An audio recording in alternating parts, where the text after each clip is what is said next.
판사 출신 김승원 의원님 안녕하십니까? 네, 안녕하세요. 검사 출신 박은정 의원님 안녕하십니까? 안녕하세요. 민변 출신 김동완 의원님 안녕하십니까? 반갑습니다. 김동완입니다. 첫 번째 여쭤보고 싶은 것은 김용현 어제 이미 이 신문 끝났어야 되는데 이틀 연기해서 내일이거든요. 그러면 이제 만료 전날이에요. 하루 전인데 왜 연기된 겁니까? 판사가 왜 연기한 거예요? 글쎄 뭐 기피 신청도 하고 여러 가지 위법 사유를 들면서 법정에서 좀 저항을 했다라고 들었습니다. 근데 그 자리에서 판사가 기각시킬 권한이 있잖아요. 있죠. 간명하게. 근데 이제 네. 판사 입장에서는 그 절차적인 정당성 이런 것들을 공정해 보이는 확보하기 외관? 위해서 그렇습니다. 아마 김용현 측에서 그 자기 뭐 증거기록 열람 이런 것들도 지금 되지 않았다 이런 절차적인 문제를 좀 들고 하니까 어쨌든 구속 기간 전에 신문기일을 잡은 것은 긍정적인 신호여서 그 정도는 뭐 해주겠다 하고 기피 신청이 들어오면 원래는 재판 중단되거든요. 근데 그것에 대해서는 결정 자체를 하지 않고 보류를 해버렸어요. 그래서 그 정도는 뭐 나쁜 시그널은 아니다? 나쁜 시그널은 아닌 것으로 제가 볼 때는 특검이 그 병합을 요청했기 때문에 기존 직위원 재판부와 협의도 좀 필요한 실질적으로 필요한 상황일 수도 있다고 봅니다. 그 재판부가 다르기 때문에 그래서 직위원 재판부나 이쪽의 의견을 아마 듣는 시간을 가지기 위해서 한 하루 이틀 정도 이렇게 재판을 연기한 게 아닌가 그렇게 공정한 외관을 챙긴 것이다. 네, 아무래도 뭐 구속기한이 6월 26일이니까 그때까지는 시간이 있다라고 판단을 하고 25일 날 연장해버리면 되니까. 좀 더 근데 이제 그게 상식적인 전망이라면 하도 이상한 일을 많이 겪었잖아요 우리가 6개월 동안. 이게 상식이고 모두가 그렇게 될 거라고 생각했는데 그 1%의 확률도 안 되는 것들이 막 벌어지는 게 여러 번 있어가지고 이제 불안한 거죠. 불안하죠. 불안하죠. 불안한 부분만 얘기해보죠 그러면. 배당된 재판부가 한성진 판사 부장판사가 있는 데인데 거기가 이재명 대표에 대해서 이재명 대통령님에 대해서 공직선거법 위반 유죄를 징역 1년 유죄. 판결을 내린 재판부여서 좀 찜찜한 부분이 상당하고 또 직위원 재판부랑 또 협의를 한다라고 하니까 그런 직위원 부분에서 재판부는 우리가 뭐 믿을 수 있나? 그런 부분에서 저희가 우려되는 부분은 있지만 이렇게 국민적인 관심사가 있는 상황에서 함부로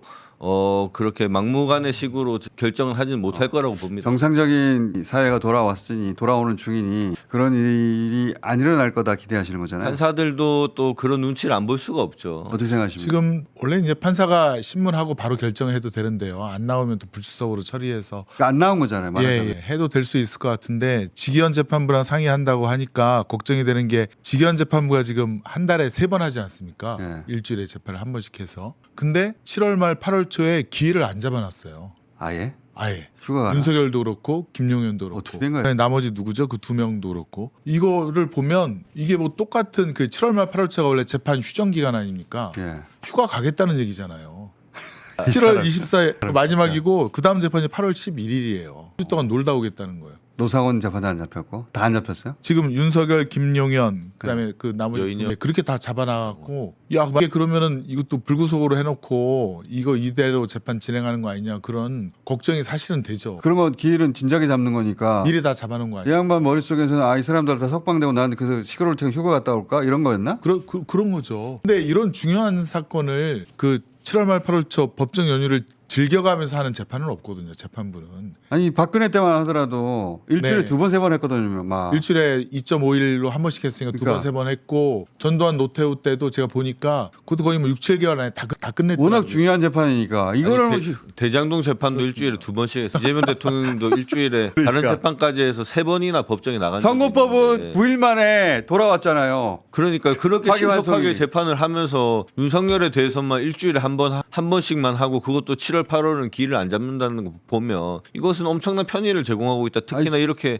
심각한 내란죄 혐의에 관해서 조희대 대법원장이 336개 해촉을 하면서요. 선거보다 100만 배 더 중요한데 633. 이게 633 참. 네, 633이고 그거 가는 거 확실해요? 그렇게 지금 어쨌든 기회 없다는 일이 거죠. 없습니다. 자, 우려되는 박은정 의원님 뭐 그래서 윤석열 같은 경우에는 제가 확인해봤더니 15일에 한 번 정도, 보름에 한 번. 김용현은 13일에 한 번 정도로 지금 재판하고 2주에 한 번 있고. 정도씩 하는 거네요. 그렇게 해서는 이 재판을 끝낼 수는 없고 처음부터 풀어줄 결심을 하지 않고서는 재판을 그렇게 진행을 할 수는 없는 그렇죠. 거거든요. 그러면 6개월 지나가는 게 당연한데. 6개월 지나가는 게 너무 당연하고 그리고 검찰도 문제가 당연히 이런 구속재판 피고인에 대해서는 추가 기소를 해야 했었어야 되고 되는데. 조은석 특검이 추가 기소를 했잖아요. 조은석 특검이 기록을 보고 그중에서 문제가 되는 범죄 사실들을 추가로 네. 조사해서 정리해서 기소한 거거든요. 이제 검찰도 문제고 법원도 처음부터 이 사건 6개월 내에 끝낼 생각이 없이 한 거여서 조은석 특검은 지금 가장 가장 시급하게 해야 될 게 이 구속 내란 범죄자들을 네. 단 한 명도 풀어줘서는 안 된다. 그러니까 단 한 명도 안 돼요. 단 한 명도 절대로 단 하루도 안 됩니다. 풀어져서는 안 되는 맞습니다. 그게 집중해야 된다. 그래서 그런 어제 생각이 그 특검보 박재혁 특검보인가요? 박억수. 박억 예. 특검보가 가서 재판 이렇게 하면 안 된다. 빨리 해달라. 그 요청을 하지 않았습니까? 그러니까 원래는 그게 검찰 특수본 공소 유지도 넘겨받았죠. 맞습니다. 네. 그 박세현 특수본에서 그걸 해야 돼요. 그 윤석열 재판 이렇게 늘어서서 안 된다. 15일 만에 한 번 하는 건 말도 안 된다. 계속해서 문제 제기를 하고 신속하게 해달라. 뭐 이렇게 문제 제기를 했었어야 되는데 박세현 특수본에서 전혀 하지 않고 일단 이제 이 특검의 특검보 저희 박억수 예. 검사가 가가지고 경고했죠. 이거 빨리 이 신속하게 진행을 해달라. 우려가 크다 이렇게 한 것은 이제 제대로 공소유지할 수 있는 검사가 투입이 됐다. 검찰은 그렇게 보시면 오히려 됩니다. 보석을 신청했죠. 조건부 보석을 신청해서 아예 석방을 염두에 두고 있었던 거죠. 추가 석방을 기소를. 전제한 거죠. 예. 예, 전제했던 거고. 우리는 요 정도 제약을 두고 석방한다. 그냥 석방되는 것보다 훨씬 낫지 않냐. 이 정도였죠. 네, 그 정도였죠. 그 석방한다는 거지. 충분히 추가 기소할 거리가 차고도 넘치는데 특검이 들어오자마자 바로 단 며칠 만에 이렇게 추가 기소도 그렇죠. 가능하고 한데도 불구하고 그런 것을 다 무시하고 석방을 하려고 했던 것은 이 검찰에서 제대로 된 공소유지 의사가 없었다라고 밖에 볼 수 없다라고 보입니다. 지금 검찰 지휘부는 검찰총장이 하 찐윤들이 아직도 그 요지 그대로 있잖아요. 그대로 있고 그 사람들은 또 저항할 생각인 것 같아요. 예, 12월 3일 아니면 그 이전부터 내란에 가담했던 본인들의 행적에 대한 수사, 국민적 관심 그것이 옳은 것이 두려워서 계속 윤석열과 김용현 이런 쪽을 앞세워 갖고 사건을 늘어뜨리고 또 논점을 흐리게 하고 그런 작전을 펼치고 있지 않은가. 그렇게 의심할 수밖에 없죠. 의심이 의원님도 아니라 제가 제보 들은 바로는 아직도 거기 제보? 내에서 우리 총장님 하는 검사들이 있다라고 제가 실제로 들었습니다. 우리 총장님이라고 할 수는 있죠. 우리 남의 총장님- 총장은 아니니까. 우리 총장이 고생하신다 뭐 이런 아, 얘기를 그래요? 그 윤석열을 상대로 그 실제 재판을 담당하는 검사 중에 한두 분이 그런 얘기를 아 지금 했다는. 공소유지에 투입된 검사 제가 중에 너무 얘기하면 특정이 될 그 제보한 사람이 특정이 될 것 같아서 말씀은 못 드리는데 그 검사 방은 완전 윤석열 라인이라는 아 지금 현재 현재 아니고 조금 특수본에서- 전까지 네, 맞습니다. 조금 전까지 윤석열 공소유지를 담당하던 그 검사들이 검사들 중 일부가 일부가 네. 찐윤이어서 네 우리 총장이 고생하고 계신다 그런 얘기를 여기서 우리 총장은 심우정이 아니라 윤석열을 말하는 거예요. 윤석열을 얘기하는 거죠. 네. 아 이제 그건 거기를 윤석열 총장님이라고 검찰총장과 부르는데. 함께 그 쿠데타를 했던 세력 이 그건 지금 그럴 수가 없지. 그러면 안 되지. 검찰의 주요 포스트에 거의 그대로 있는 상황이기 때문에 나에게는 검찰총장님이고 우리 총장님이 그리고 대통령을 하신 거고 우리 총장님이 지금 재판을 받고 있는 거고 그런 사람들이 지금 그런 인식을 공소유지를- 가진 검사가 있다라는 확실한 제가 제보를 들었습니다. 그런 사람들이 공소유지를 하니 이게 될 리가 있나? 될 리가 없네요, 정말. 아니 그리고 법원도 와. 직위원 재판부도 지금 윤석열과 김봉현 아니 윤석열과 그 누구야 김용현은 같이 재판을 해야 되거든요. 거의 한 몸 아닙니까? 그렇죠. 계속 상의하고 진행해 왔고 공소장에서 보면 그렇게 돼 있는데 이걸 따로따로 재판을 하고 있어요. 윤석열 따로, 김용현 따로. 그러면서 시간을 더 늘리고 그다음에 증인들도 경중이 있지 않겠습니까? 그렇죠. 중요한 증인이 있고 좀 밑에 하부. 예. 근데 그 중요하지 않은 증인 갖고 하루 종일 하거나 아. 2명 불러서 그냥 그거 하고 그냥 네. 딱 끝내고. 그러니까 올해 본인이 1심을 할 생각이 없는 거예요. 자기가 판결 선고하고 갈 생각이 아예 없는 것 아예 같아요. 없고, 예. 예. 그 자리에서 계속 예. 자기 머릿속에는 애초에 이 사람도 석방되고 네네. 그리고 그 상태로 자기는 1심을 계속 지연시키고 네네. 그러다가 이제 딴 데 인사 나면은 거기까지를 자기 임무라고 생각하지 않고서 어떻게 이렇게 할 수 있지? 맞습니다. 자기가 쓰고 갈 생각, 선고할 생각을 하고 있으면 계획을 짜서 그렇죠. 빨리빨리 압축적으로 효율적으로 진행을 할 텐데 지금 그런 게 전혀 보이지도 않습니다. 그러면 그 지금 대법원장이 문제의식을 가지고 그런 식으로 하면 안 된다라고 그렇죠. 신속한 재판 해야 할 텐데 그런 예, 것도 예. 없잖아요. 그 타령을 또 해야죠. 근데 전혀 그런 게 없네요. 그러니까 그 공소유지 검사 중에 우리 총장님이라고 윤석열에 대해서 하는 사람이 있다는 거죠. 네 확실한 제보입니다. 이름이 누굽니까?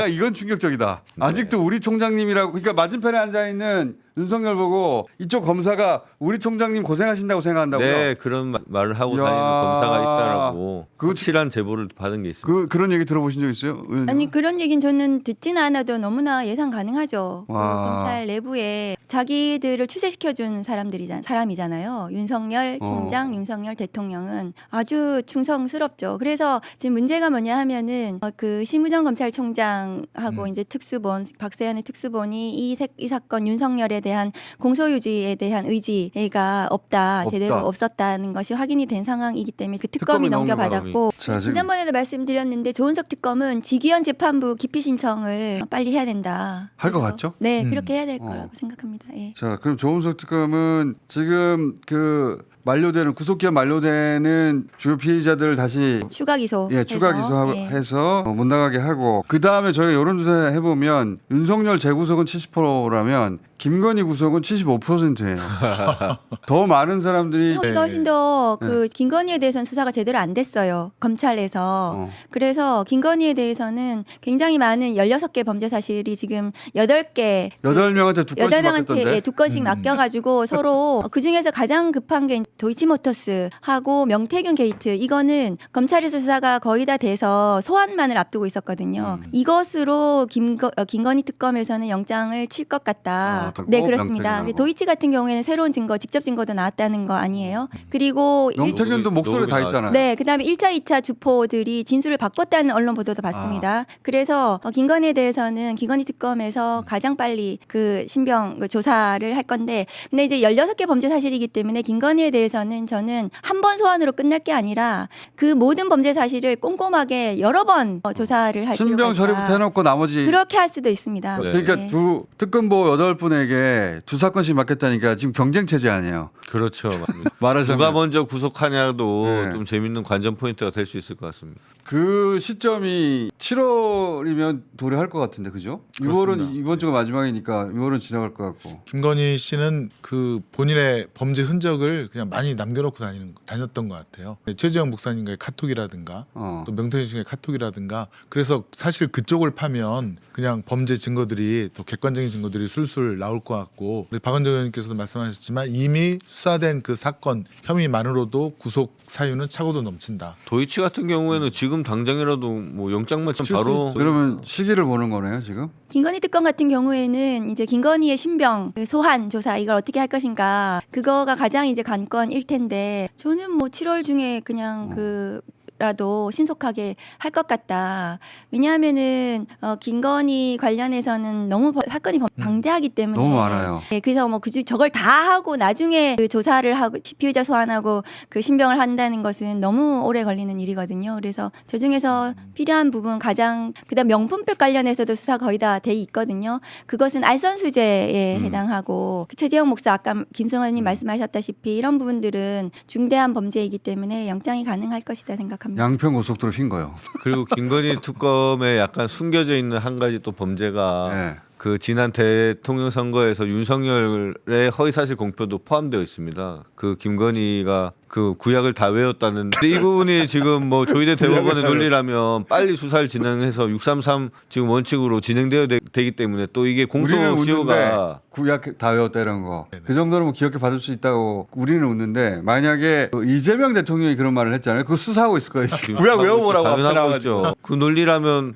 근데 이게 또 중요한 게 국힘당에서 그 선거 비용을 다 물어낼 수도 있는 부분이기 때문에 국힘당을 어떻게 해체시키기 위해서는 이 수사도 빨리 좀 진행될 필요가 있다라고 생각합니다. 그때 공소시효 문제도 있고. 어떤 상황에서 구역을 다 외운다고 그랬죠? 그때 이제 교회에 가면서 그때 김건희 리스크가 컸어요. 계속해서 의혹이 불거져 나오고. 독실한 사람이다. 무속 네. 논란이 계속 아, 되니까 무속 독실한 논란이 사람이- 진짜 아니다. 우리는 독실한 기독교 신자다. 구약을 이미 다 외운다고 그런 구약을 맞다.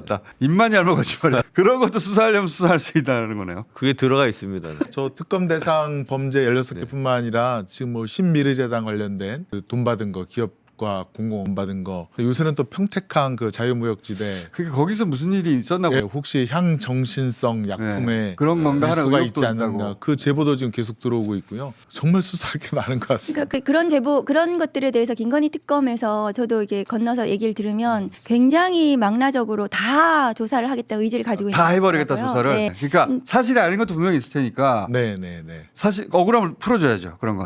그래서 그렇죠. 김건희 특검은 저는 저 내용을 이제 지금 특검 기간 중에 다 하지 못하게 되면 중앙지검으로 사건이 넘어갈 때 그 중앙지검장에 대한 인선이 굉장히 중요하다. 그 나머지 수사들을 제대로 할 의지를 가진 사람이 중앙지검장이 되어야 된다는 생각을 하고 있거든요. 지금 주요 보직에 남아 있다고 하는 그 찐년들은 싹 정리해야죠. 정리해야 됩니다. 예, 어디 인사로 권한을 그렇습니다. 행사할 수 없는 곳에 인사를 해야죠. 그러니까 지금 그 검찰개혁 입법을 3개월 내에 지금 굉장히 신속하게 하겠다는 어. 의지를 다 가지고 계시는데요. 개혁 입법을 수행할 사람들이 검사들이거든요.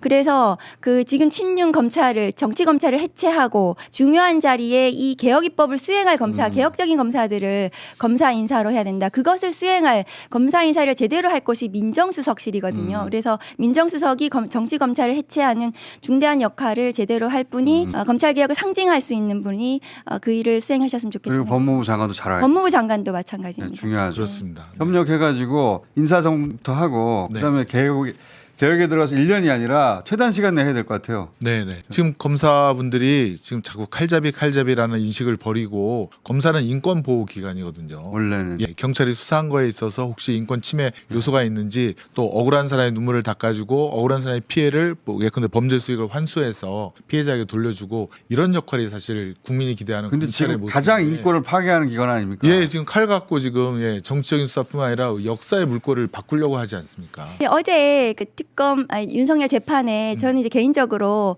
그 조은석 특검 네. 19기예요. 윤석열 23기고요. 어. 조은석한테 윤석열은 그냥 애거든요. 그래서 조은석 특검이 그럴 리는 없지만 한번 가가지고 재판장 가가지고 윤석열 한번 쏴봐줬으면 아주 막 쫄았을 텐데 개인적으로는 그런 좀 아쉬움이 났습니다. 특검이 한 번을 가지 않을까? 근데 심리적으로? 특검이 이제 재판정 가지는 않았거든요. 그동안에는. 그동안은. 특검보나 아니면은 공소 수행했던 특검 팀장들, 그러니까 검사들이 윤석열도 본인이 갔고 한동훈이 갔습니다. 근데 개인적으로 어제 그런 부분들 좀 아쉬웠습니다. 그 내막을 좀 아시니까. 멋지네. 그거 네. 저희가 계속 주장해 보죠. 한 번은 가서 한 번은 가서 예, 쏴봐달라. 레이저 쏴달라고. 자, 오늘 여기까지 하겠습니다. 감사합니다. 감사합니다. 감사합니다.